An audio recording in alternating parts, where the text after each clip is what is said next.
ప్రపంచ fathers day సందర్భంగా Amaravati ambassador అంబుల Vaishnavi తన జీవితంలోని మొదటి గురువు అయిన తండ్రి అంబుల మనోజ్ కు కాల్ కడిగి తండ్రి మీద ఉన్న ప్రేమతో మిఠాయి తినిపించి తండ్రికి పాదాభివందనం చేసింది.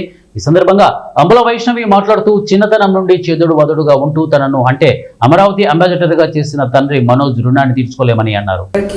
ఇలా కాల్ కడగాలనిపించి ఈ కార్యక్రమం చేస్తున్నాం. చిన్నప్పటి నుంచి అన్ని తానే ప్రతి అడుగులోనూ నాకు తోడుండి ప్రజా సేవ కోసం చిన్నప్పటి నుంచి ఎన్నో మార్గాలు చెప్తూ ప్రతినిత్యం నా కోసం కష్టపడుతున్న మా నాన్నగారి కడుపును పుట్టినందుకు ఎంతో అదృష్టంగా భావిస్తున్నాను. మరి ఈరోజు ఈయనకి ఇలా కాళ్ళు కడిగి సత్కారం చేయాలనిపించింది.